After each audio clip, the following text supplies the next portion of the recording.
नमस्कार सभी को, कैसे हो पौधों के नशेड़ियों? तो एक और पौधा है हमारे पास आज सामने स्क्रीन पे आप देख रहे होंगे, ये वही अगेवा प्लांट है, जिसको मैंने कुछ 5-6 महीने के करीब रिपोर्ट किया था। इसे मैं लेके आई थी एक मेडिसिनल नर्सरी से, मेरा पुराना वीडियो है, उसमें मैंने सब डिटेल्स इसकी दी। बहुत ही खूबसूरत था ये पौधा, लेकिन मैंने इसको बालकनी में रख दिया था, वहाँ पर बिल्लियों का आवागमन अक्सर होता रहता है। बिल्लियाँ इसको अपना स्टैंड बना के इसके ऊपर से चढ़ती थी और इसके धीरे-धीरे सारे पत्ते धीरे-धीरे उन्होंने नोच दिए अपने पंजों से और अपने दाँतों से भी।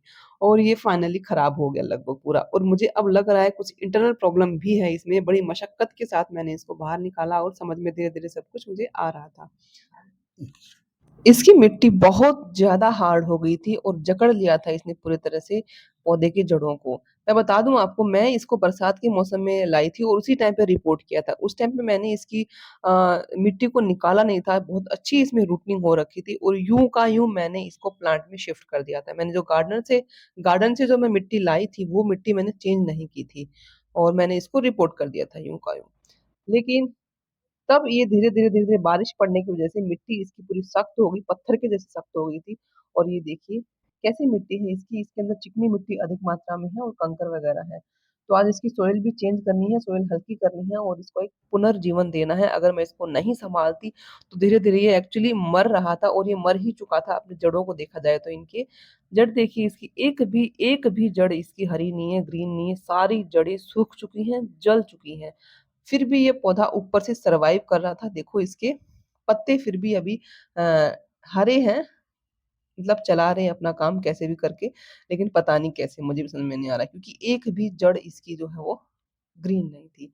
तो आज हम करेंगे इसकी रिपोर्टिंग, कैसे मैं इसको फिर से पुनर्जीवन में लाऊँगी। तो ये है आज का मेरा वीडियो। हे प्लांटोहोलिक्स, मैं कनिष्ठा शर्मा स्वागत करती हूँ आपका मेरे चैनल में। ये देखिए, इसको भी ना मुझे लगता है किसी कटिंग से लगाया गया था और इसकी जड़ें देखिए चारों तरफ, जगह काफ़ी अच्छी थी। मैंने इसकी जब रिपोर्टिंग करी थी, इसमें बहुत ज़्यादा रूट्स थी और रूट बाउंड तो नहीं हुआ था, बट बहुत अच्छी ग्रोथ थी। मेरे को जड़ें छेड़ने का मन ही नहीं किया था उस टाइम पे। मैंने कहा इसको यूँ का यूँ रिपोर्ट करती हूँ। उसके बाद मैंने इसको छेड़ा ही नहीं और ये पीछे बालकनी में था, घर के पीछे, तो इतना सँभाल में मैंने इसकी करी नहीं थी। बिल्लियाँ इसके ऊपर आती-जाती रहती थी अक्सर और इसकी वजह से इसको नुकसान हुआ। और ये देखिए मिट्टी सी के अंदर से मुझे क्या मिला।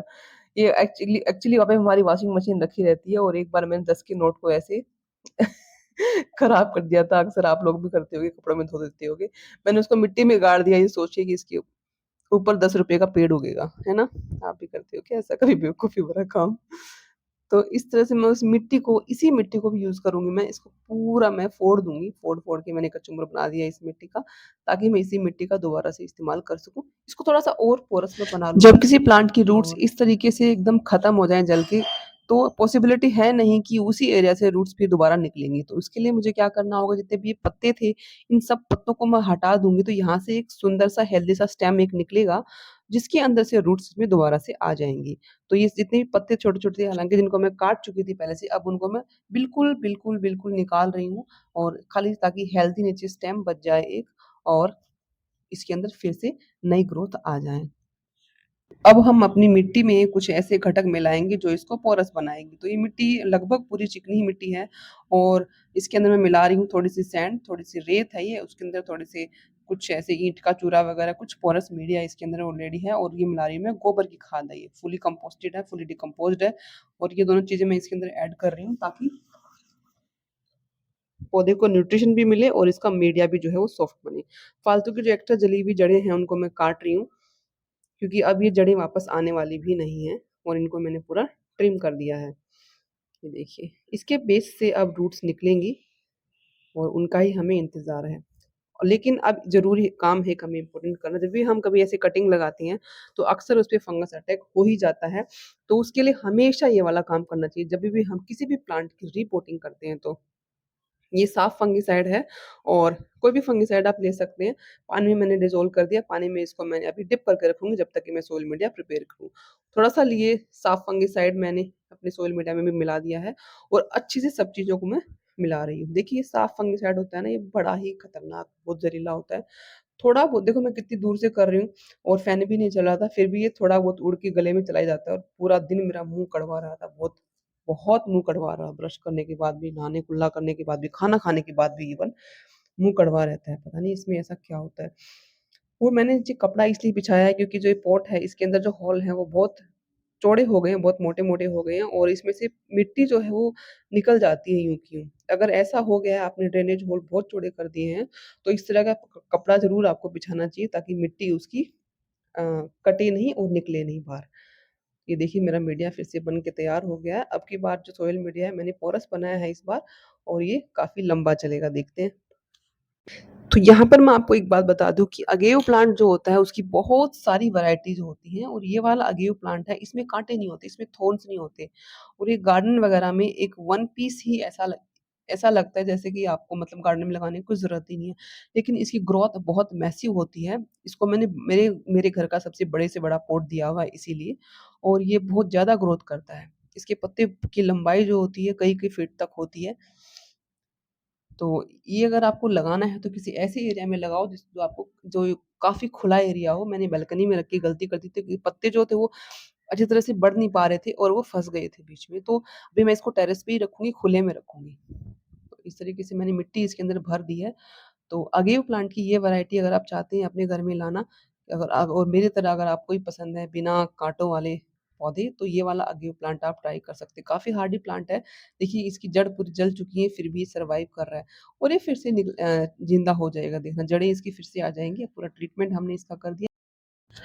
और एक बात इस वाले अगेव प्लांट को आप इंडोर में रख सकते हैं, पानी में भी ये ग्रो कर जाता है। इसका पत्ता अगर काट के हम पानी में रख देंगे और इंडोर में इसकी डेकोरेशंस बहुत अच्छी लगती है, मैंने बहुत जगह पे देखी, मंदिर वगैरह में भी इवन इसके पत्ते काट-काट के अलग-अलग शेप्स में लगाए जाते हैं क्योंकि इसके पत्ते काटने के बाद भी कई दिन तक सर्वाइव करते हैं, जलते मुरझाते नहीं हैं। तो ये वाला प्लांट आपके पास होना ही होना चाहिए अगर आपको डेकोरेशंस के लिए प्लांट चाहिए तो। अब क्योंकि मैंने इसका बेस पूरा कट कर दिया है, तो पत्ते इसके गिर रहे हैं, तो पत्तों को एक सपोर्ट देना ज़रूरी है, नहीं तो वो गिरेंगे तो रूट्स नहीं आ पाएँगे। जभी भी कभी रिपोर्टिंग करें तो हमेशा ऐसा इंतज़ाम करें कि जो पौधा है वो कभी हिले नहीं। मेरे पास कुछ बाँधने को था नहीं, यहाँ पे अपनी चूड़ी ही मैंने इसको पहना दी। कैसा लगा आपको मेरा ये वाला आइडिया? मेरे पास में यही था वहाँ पे फिलहाल कोई धागा नहीं था, तो मैंने सारे पत्तों को इकट्ठा किया और इस पे ये चूड़ी मैंने अपनी लगा दी, कंगन। लेकिन इतने से भी काम नहीं बना था, इसके बाद मैंने साइड में एक रोड भी खड़ी कर दी थी और वही जो साफ फंगिसाइड जिसमें मैंने डिप किया था उस पौधे को, उसी को मैं अभी डाल रही हूँ इस पौधे में। ध्यान रखें जभी भी पौधे को रिपोर्ट करेंगे तो अगर मिट्टी सूखी मिट्टी में कर रहे हैं, तो सिर्फ़ और सिर्फ़ एक बार आपको पानी डालना होता है, ड्रेंच टू ड्रेन मतलब इतना पानी कि ऊपर से लेके नीचे तक पूरी मिट्टी गीली हो जाए और पानी नीचे से निकलना शुरू हो जाए। ऐसी जगह पे मैंने इसको रख दिया है जिस पर सुबह हल्की-सी मतलब 1-2 घंटे 1 डेढ़ घंटे की धूप आएगी माइल्ड वाली और दिन भर ये छाया में रहेगा शेड में ऊपर। छत पर हमारे शेड लगी हुई है, तो यहाँ पे तेज़ धूप नहीं आती है। तो कभी भी पौधे को रिपोर्ट करें, शाम के टाइम रिपोर्ट करें, इम्पोर्टेंट बात। दूसरी बात, कभी भी उसको तेज़ धूप में ना रखें क्योंकि स्ट्रेस में चला जाएगा पौधा वैसे ही रिपोर्ट करने के बाद। ज़रूरत है उसको थोड़ा शेड में रखने की ताकि वो नमी बरकरार रहे उसकी। और जो पत्ते मैंने काटे थे उनको मैं इंसर्ट कर रही हूँ इसी सॉइल में इसी उम्मीद के साथ कि एक दिन ये भी अलग प्लांट बन जाएँगे और डेफ़िनेटली बनेंगे। ये पौधा जो है ये कटिंग से भी पत्तों की कटिंग से भी सर्वाइव कर जाता है।